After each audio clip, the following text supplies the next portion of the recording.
আসসালামু আলাইকুম রহমতুল্লাহি ওয়া বারাকাতুহু।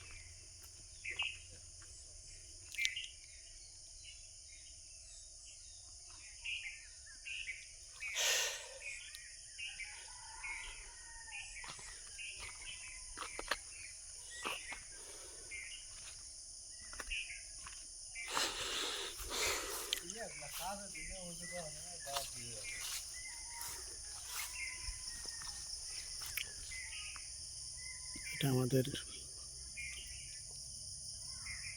কোমর গ্রামের বড় কবরস্থান। ফজরের নামাজ পর আমার এক ছোট ভাই আব্দুল কাইয়ুম, উনি একজন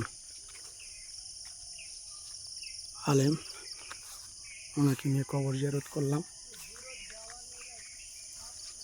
আজকে রাত্রে মৌলভী পাড়ার আমজাদ হোসেনের স্ত্রী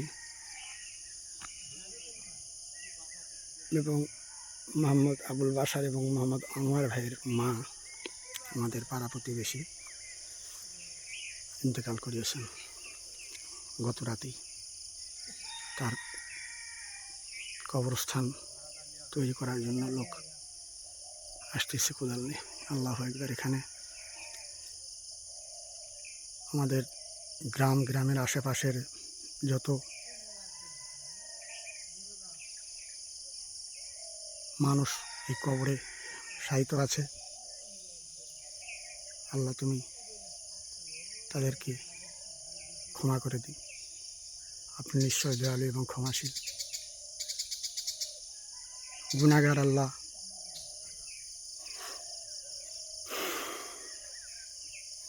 দেখতে দেখতে সময় পেরিয়ে গেল, কিন্তু এখনো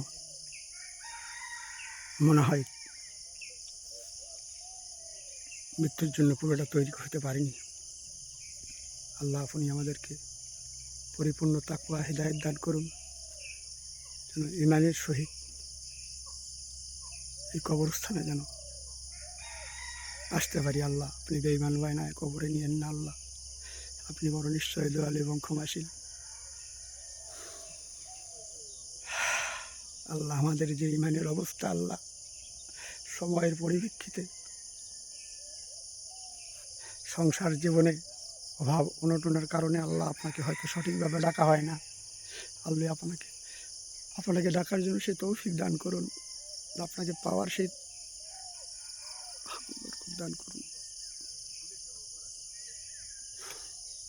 এই স্থানে কারো দাদা, কারো দাদি, কারো নানা, কারো নানি, কারো ভাই, কারো বোন, কারো বাবা, কারো চাচা, সবাই এখানে হাজার হাজার লক্ষ লক্ষ মৃত ব্যক্তি সাহিত্য আছে। আল্লাহ এখানে আমাদেরও আসতে হবে। আল্লাহ আপনি সে আশার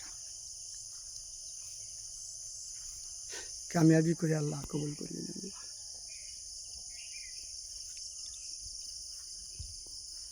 আস্তাগফিরুল্লাহ লা ইলাহা ইল্লা হুয়া হাইয়ুল কাইয়্যুম ওয়া আতুবু ইলাইহি লা হাওলা ওয়া লা কুওয়াতা ইল্লা বিল্লাহ।